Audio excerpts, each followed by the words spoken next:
Então, pessoal, retomando, né, aqui a discussão e apresentando para vocês esse meu novo trabalho, intitulado Brutalismo em Pernambuco, Guia da Arquitetura nas Décadas Ausentes, 1960 a 1985, apoiado pelo edital Funcultura.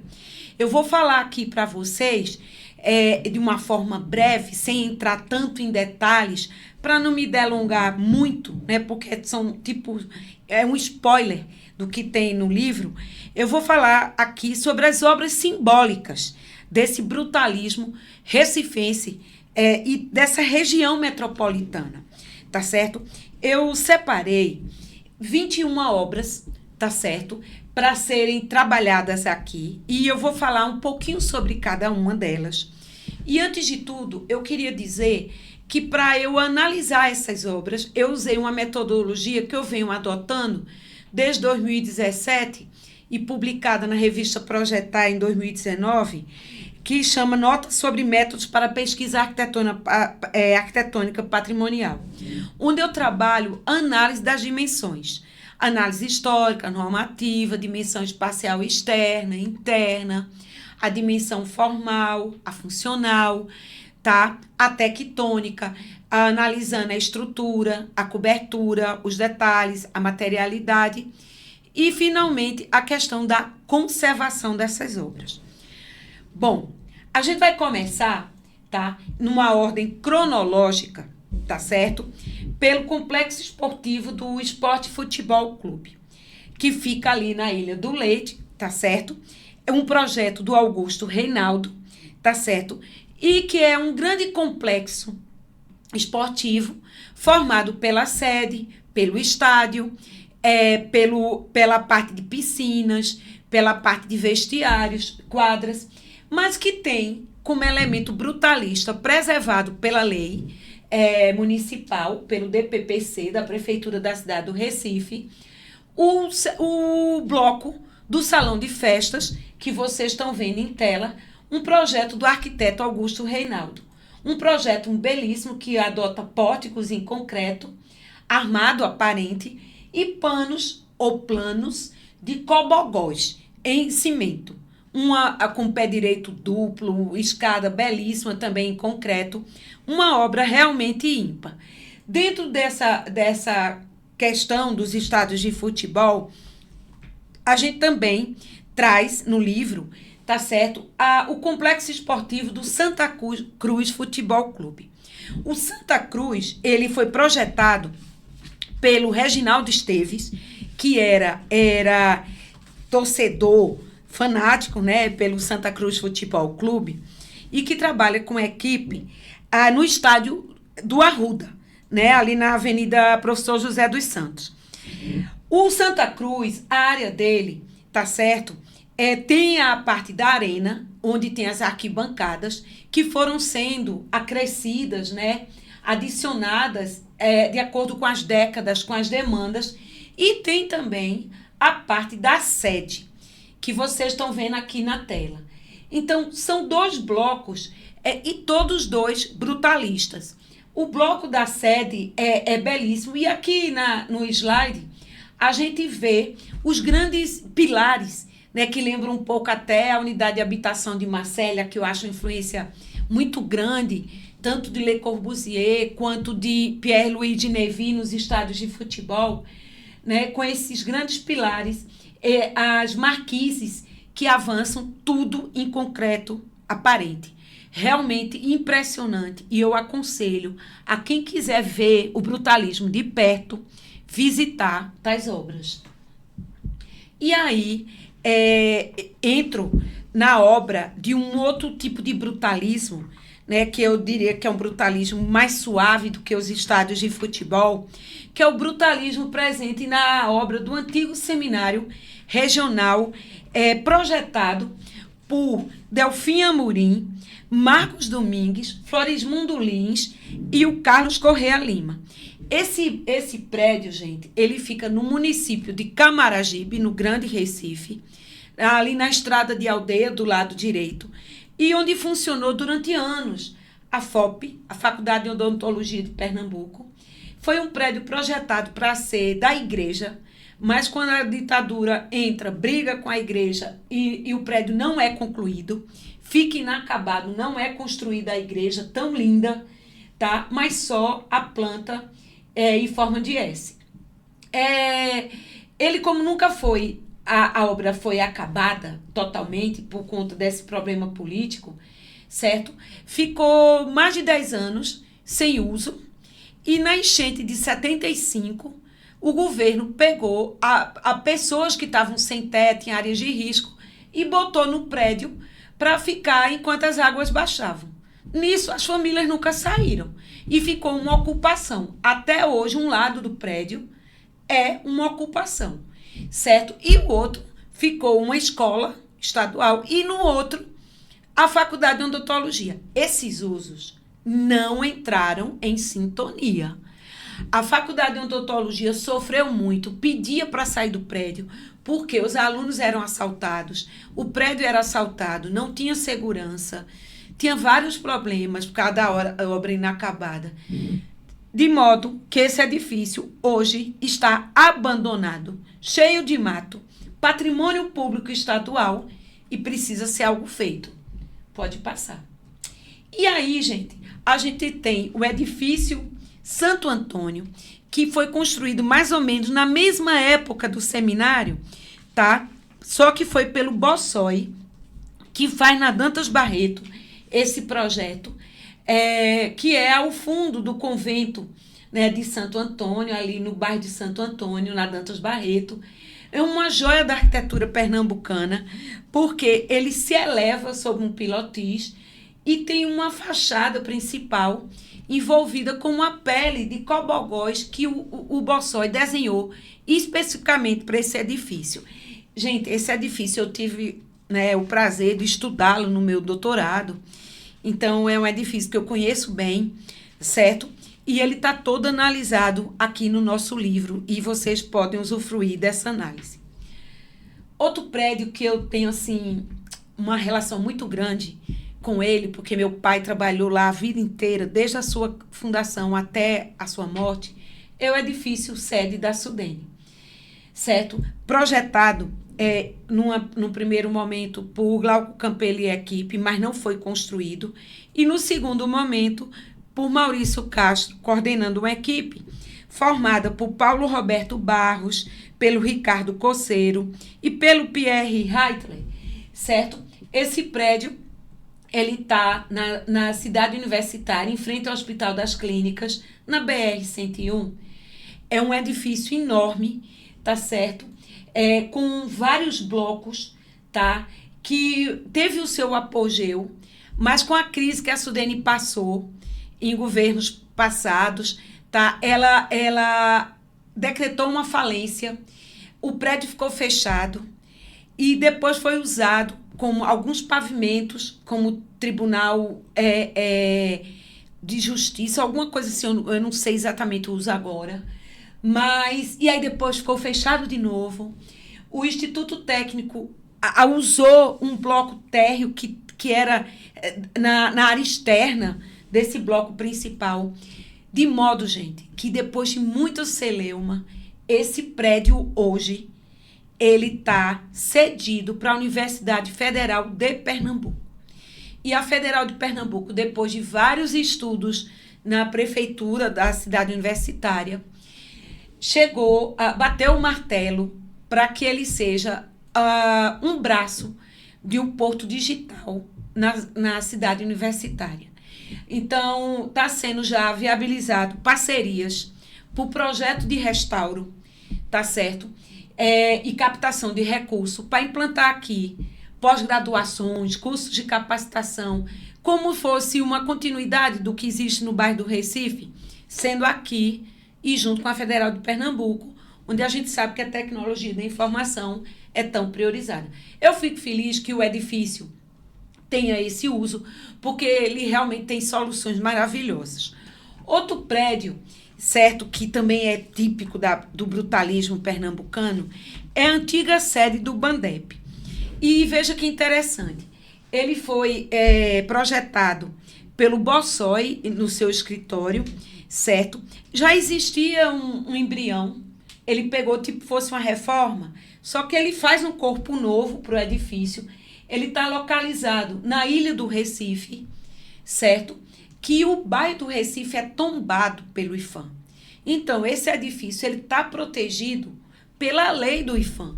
É uma grande caixa, como vocês estão vendo no slide, é em concreto, armado, com esquadrias verticais, né, com um coroamento que chama atenção na sua cobertura, com a presença de obras de artes, com detalhes construtivos brutalistas, que realmente fazem com que essa obra seja uma das simbólicas do brutalismo pernambucano. Mais detalhes dela, né, com toda a sua análise, também no capítulo 4 do nosso livro. Esse edifício da sede da Refesa é aquele que eu falei na primeira parte, projetado pelo Marcos Domingos, pelo Frank Wissel, certo? Para a rede ferroviária, tá? Pernambuco sediava a rede ferroviária do Brasil e do Nordeste. Então, esse foi feito lá do lado do Pátio das Cinco Pontas, tá certo? Na Avenida Rio Capibaribe. Ele está ativo. E como a Refesa faliu, vocês vejam que esses projetos foram feitos na época do milagre econômico da política brasileira, nos anos 70, o auge da ditadura militar brasileira. E esses projetos eram muito faraônicos, muito grandes, muito concretos, certo? E com o fechamento nos anos 90 para 2000 dessas empresas que foram privatizadas, foram vendidas, foram negociadas, esse edifício ficou 10 anos abandonado. 10 anos, porque ele era patrimônio da Refesa. Chegou-se a um acordo para que o estado de Pernambuco adotasse, ficasse com ele. E hoje ele se transformou num condomínio, 9 empresas do estado de Pernambuco estão aqui dentro. É um projeto belíssimo, com uma planta diferenciada, típica do brutalismo, trabalhando com reentrâncias, com pátios internos, blocos interligados com passarelas, como a gente vê na obra da CHESP, como vê na obra do Centro de Artes, certo? E é um brutalismo com brises, com cobogóis, mas o concreto armado domina. E, mais uma vez, chama atenção para a presença de obras de artes nessa arquitetura brutalista pernambucana. A gente não vê muito isso no brutalismo paulistano, em outros lugares.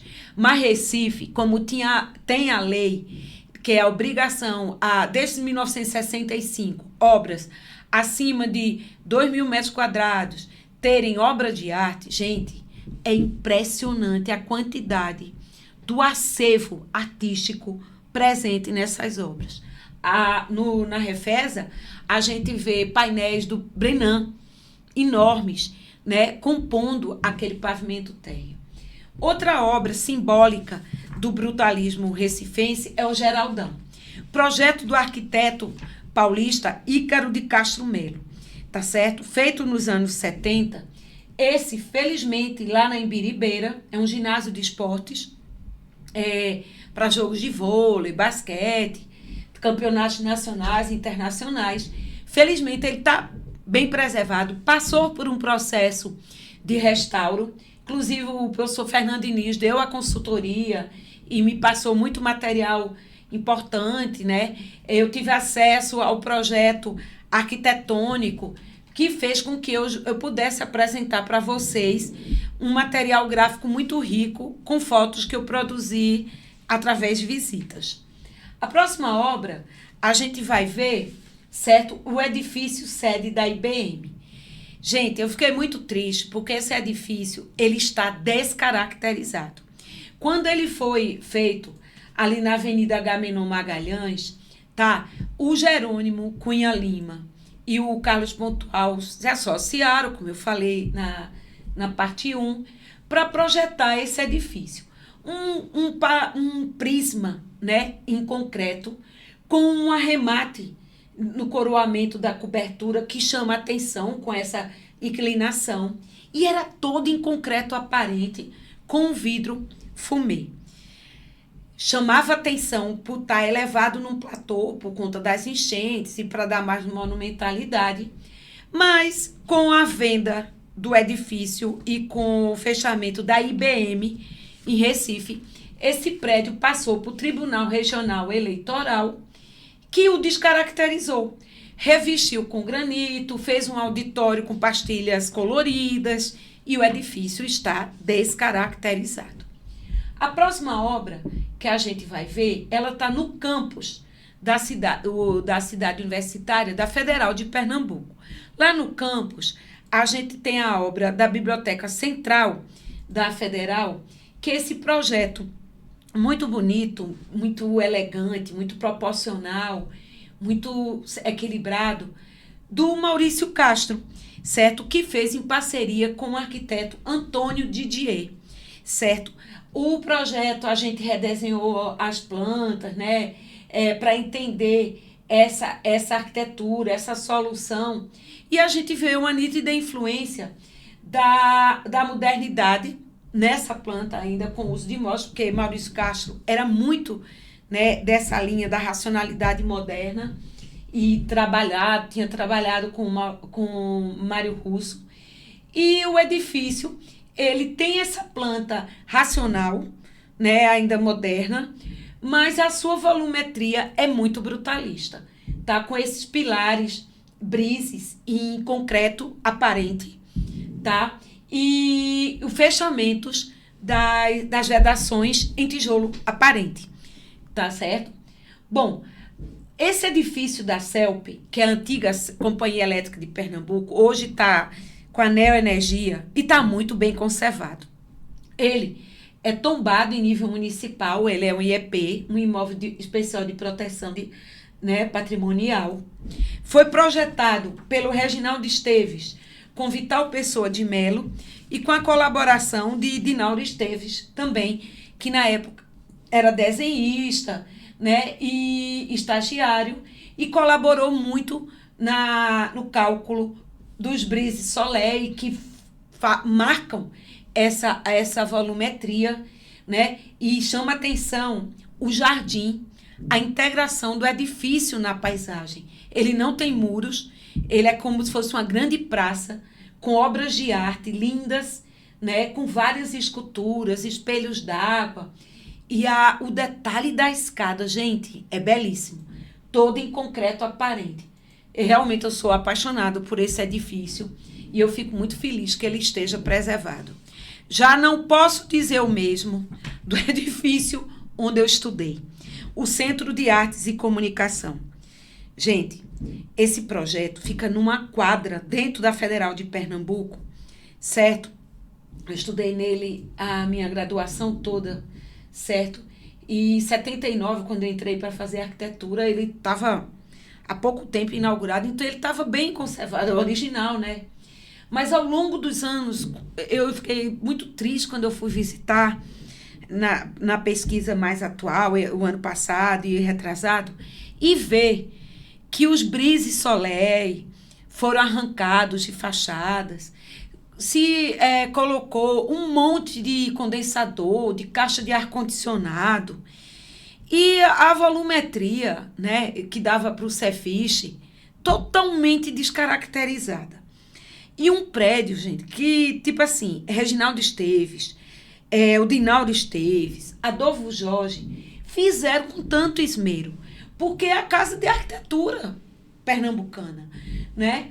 E chama atenção a sua planta, que já tem essa influência internacional brutalista, como o Cantalice 2 analisa em seus trabalhos, né? Chama atenção para que não é uma planta linear, moderna, pavilionar.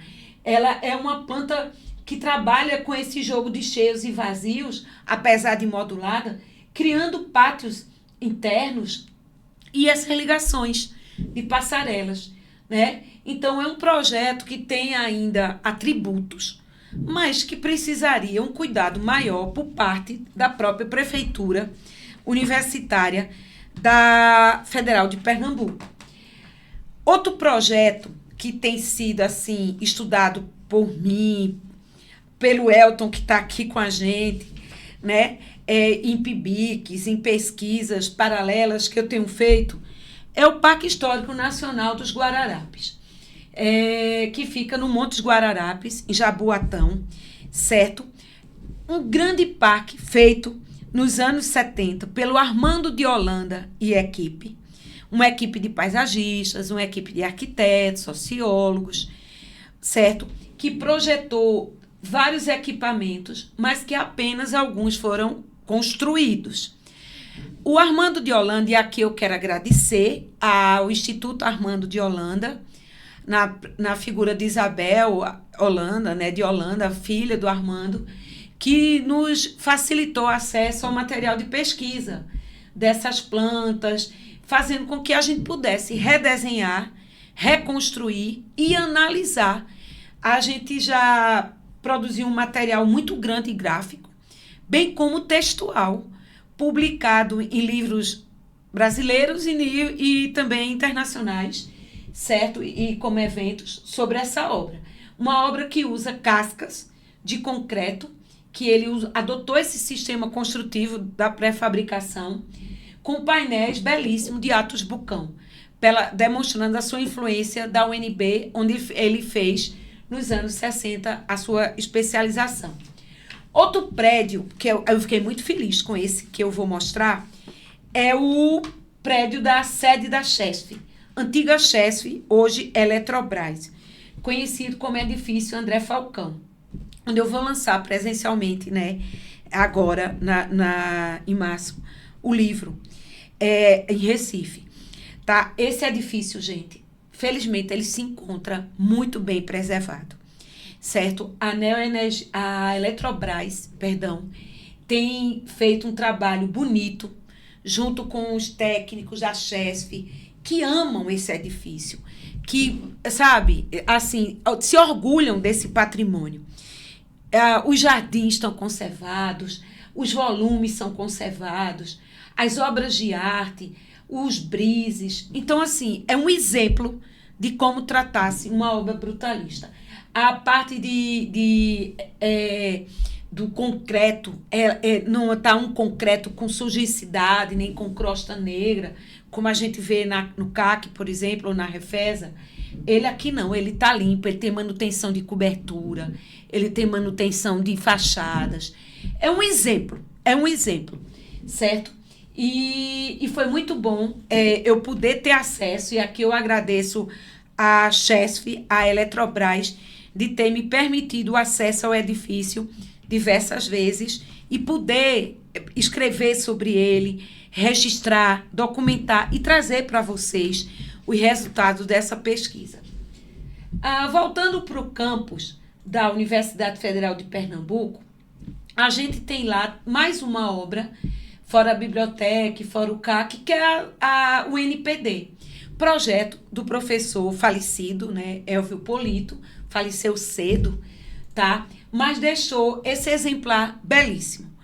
Nós tivemos acesso a esse projeto graças ao apoio do Memorial Denis Bernardes. E aqui eu quero agradecer a oportunidade de usar as informações do MDB, da Federal de Pernambuco, né, que me permitiram acessar os originais de plantas, cortes, fachadas, tá, desses prédios. E minha equipe de pesquisadores da UFCG, meus alunos pesquisadores que ajudaram no redesenho, né, bem como o Matheus, que também trabalha com a gente, no redesenho desses projetos, na edição das imagens. A produção de fotografias, eu fiquei realmente empolgada. Eu gosto de fotografar e a maior parte das imagens são de minha autoria. E eu aprendi muito isso com Hélio Pinhon, né? Trago isso do meu doutorado em Barcelona. Saber ver a arquitetura, saber mostrar. E eu queria mostrar no livro esse brutalismo pernambucano. Então, tem um resgate imagético, tá? Que eu fiz não só do NPD, como também do Castelo d'Água, que é outra obra brutalista, linda, que tem lá na Federal de Pernambuco.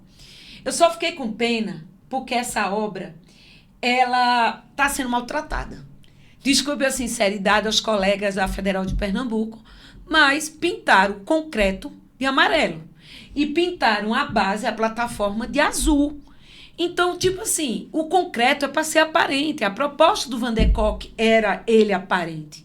Tem nada a ver pintar o concreto de aparente, né? O concreto aparente de cor, certo?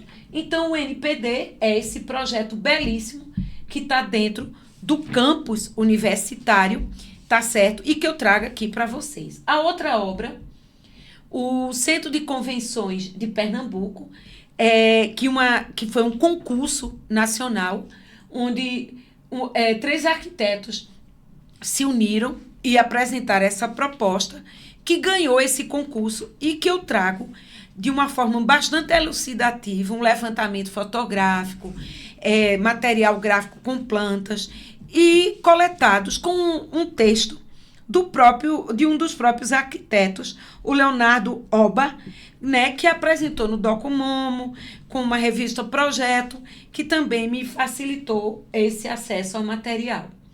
A próxima obra que eu vou mostrar para vocês, além desse do Centro de Convenções, como vocês estão vendo, é a fábrica da Hering, Nordeste, do Hans Brois, que fica no município de Abreu e Lima, tá certo?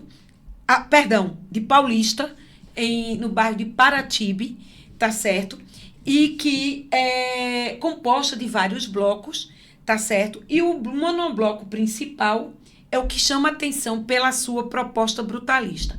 Essa obra adota o concreto armado na estrutura, as estruturas espaciais metálicas, como vocês estão vendo no slide, com treliças espaciais e panos de cobogóis, gente, belíssimo. Essa fábrica ganhou o prêmio da obra de melhor qualidade projetual, funcional, nos anos 80, certo? Hans Brois foi premiado com esse projeto e ele está, né, no rol dessa arquitetura brutalista pernambucana, recifense, aliás, da região metropolitana. A outra fábrica é a fábrica da Bombril, de Borsoi. São muitas obras, gente, já a gente acaba, tá? Que fica no município de Abreu e Lima, projeto de Acácio Gil Borsoi e equipe. Vários arquitetos trabalharam em parceria com Borsoi nesse projeto, como Vera Pires, como Gilson, tá? Os arquitetos que trabalhavam ali na Rua das Ninfas, que detalham esse projeto também em concreto, e vocês vejam que tem uma certa semelhança, né, com o partido arquitetônico, porque isso era tipo uma linguagem da arquitetura brutalista e industrial, estruturas de concreto, coberturas metálicas, com aço, e tudo à mostra, tudo natural, certo? E uma preocupação que eu achei fantástica, climática. Essas fábricas são altamente ventiladas, demonstrando a preocupação da escola do Recife, né, nesses projetos. E aí a gente vai concluindo essas obras com mais 2 exemplares, que é a Sael Motos, que vocês estão vendo em tela, que é um prédio belíssimo, que existe na Domingos Ferreira, projeto do Jerônimo Pontual, Jerônimo Cunha Lima e Carlos Pontual, que convidou o engenheiro Ariel Valmagia, uruguaio, para fazer a cobertura em cascas de cerâmica, né, armada. Uma tecnologia bem típica do brutalismo latino-americano, né, com obras do Eladio Dieste, e que Ariel tinha trabalhado com ele. Ariel faz várias obras em Recife, com os arquitetos que atuam em Pernambuco, e a Sael Motos é um desses exemplares que tanto orgulha esse brutalismo sustentável, climático, leve, suave, como diria o Cantalice. E eu fiz uma produção de fotos atuais, registrando essa obra. Resgatei imagens numa dissertação de mestrado do Eric Silva, que foi de grande importância, um piauiense que estudou o seu mestrado em Recife, tá certo? E a gente torce para que essa obra seja preservada. A última obra que eu trago, e que infelizmente foi demolida, se trata da Igreja Episcopal do Bom Samaritano. Essa igreja, gente, eu visitei em 2023, em 2024, e ela se encontrava em bom estado de conservação. Mas a igreja episcopal aceitou a proposta de uma construtora e vendeu por um preço bem alto o imóvel, e ele foi demolido em setembro do ano passado, em setembro de 2024. Ainda bem que eu consegui documentar através de fotos, fiz já vários artigos sobre essa igreja. A Elton me ajudou aqui a redesenhar a planta baixa, a editar algumas imagens, porque, gente, essa igreja era uma joia da arquitetura brutalista recifense. Ela tinha um painel de cobogó detalhado pelo arquiteto e artista plástico paraibano, mas que mora em Olinda, Petrônio Cunha. Ela tinha um painel de azulejo, que era a coisa mais linda do mundo, em azul e branco, que fazia parte do campanário, certo? Como vocês estão vendo, o muro, e adentrava todo o detalhe dele no terreno. Gente, nós ficamos chocados, porque essa obra foi abruptamente demolida. E a gente não pôde fazer nada. E para concluir, certo? Eu vou dizer para vocês que tem muita coisa para ser estudada aqui, mas eu fiz menção a obras como a Casa do Carlos Pontual, como o Edifício Oásis do Glauco Campelo, como o Edifício Esparta do Jerônimo e Pontual, certo? Como a Associação Brasileira de Cimento Portland. E aqui, nesse capítulo dos caminhos para a conservação, eu faço uma crítica construtiva, certo? Levanto quantos imóveis são públicos, quantos são privados, quantos estão preservados, quantos foram demolidos, quantos são bons exemplos, né? Como eu falei aqui, da Chesf, da sede da Neoenergia, antiga CELP, que são exemplos do que deve ser feito, mas também faço uma crítica aqui ao que deve ser evitado, como o que foi feito no prédio da FIEP, na Cruz Cabugá, como foi feito no prédio da IBM, em revestir com granito e cerâmica colorida, tirando os atributos, a materialidade do brutalismo, que é o pernambucano, o recifense, que é o concreto, que é o tijolo aparente, que são os painéis, que são as obras de arte.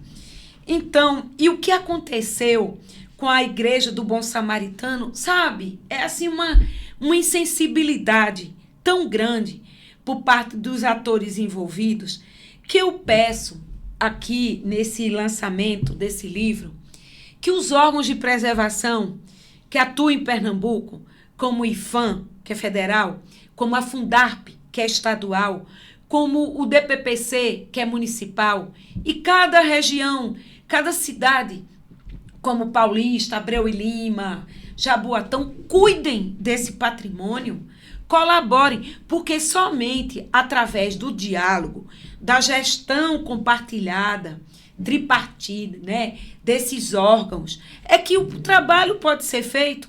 E outra coisa, usem do material que a academia produz.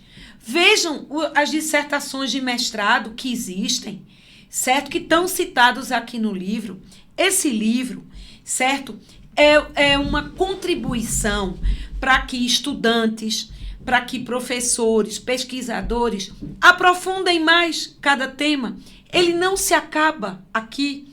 E com certeza, eu tenho certeza que em breve eu farei um outro projeto do Brutalismo em Pernambuco, talvez o volume 2, só para trabalhar as obras que não foram possíveis entrar nesse projeto, como as casas brutalistas pernambucanas, né? E como outras obras que, infelizmente, a gente tinha um recurso, tinha um tempo, mas que deixa essas oportunidades.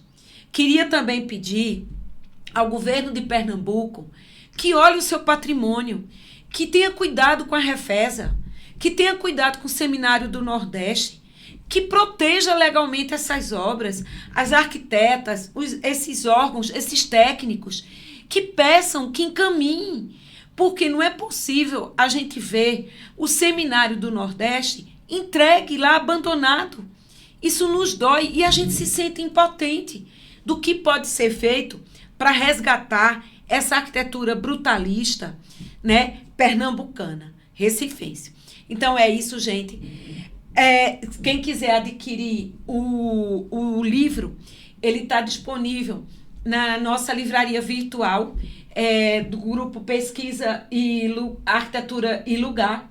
O site é grupoarquiteturaelugar.com. E agradeço mais uma vez ao apoio do Funcultura e de toda a equipe que trabalhou comigo nessa produção desse livro. Obrigada e saudações.